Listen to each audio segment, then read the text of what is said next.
శపించబడిన గ్రామం. ఒకప్పుడు కృష్ణానది ఒడ్డున ఒక చిన్న గ్రామం ఉండేది.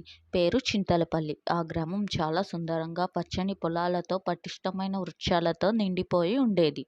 కానీ ఒక్క రాత్రిలో ఆ గ్రామం అంతా శూన్యంగా మారింది. ప్రజలు అదృశ్యమయ్యారు. ఎవరు ఎందుకు ఎలా పోయారో ఎవరికీ తెలియలేదు. అప్పటి నుండి ఆ గ్రామం శపించబడిన గ్రామంగా పేరు పొందింది. ఒకరోజు వేణు పాత పత్రికల్లో ఈ గ్రామం గురించి చదివాడు. అనుమానం కలిగిన వేణు తన స్నేహితుడైన రవితో కలిసి చింతలపల్లికి వెళ్ళాలని నిర్ణయించుకుంటాడు. ఆ గ్రామం అడవుల మధ్య ఉంది. దారిలో జనం భయంతో అక్కడికి వెళ్ళవద్దు అంటూ హెచ్చరిస్తారు. కానీ వీళ్ళు వినకుండా ముందుకు వెళ్తారు. గ్రామంలోకి అడుగు పెట్టగానే వింత శబ్దాలు, చల్లని గాలులు, కొండల మీద మెరుపులు మొదలవుతాయి. అక్కడ ఎటు చూసినా పాత ఇల్లు, మురికి పడిన బొమ్మలు కనిపిస్తాయి.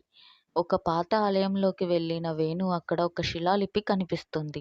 వికృత మనస్కుల వల్ల దేవతలు కోపించారు. దీన్ని ఎవరైనా అర్థం చేసుకొని పాపం శుద్ధి చేస్తే మళ్ళీ గ్రామం జీవించగలదు అని అందులో రాసి ఉంది.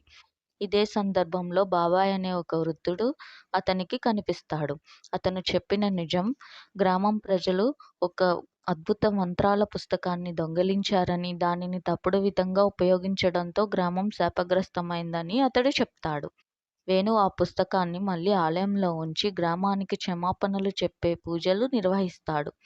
ఆ సమయంలో క్రమంగా గాలి ఆగిపోతుంది. శబ్దాలు మాయమవుతాయి. సూర్యరశ్మి గ్రామాన్ని తాకుతుంది.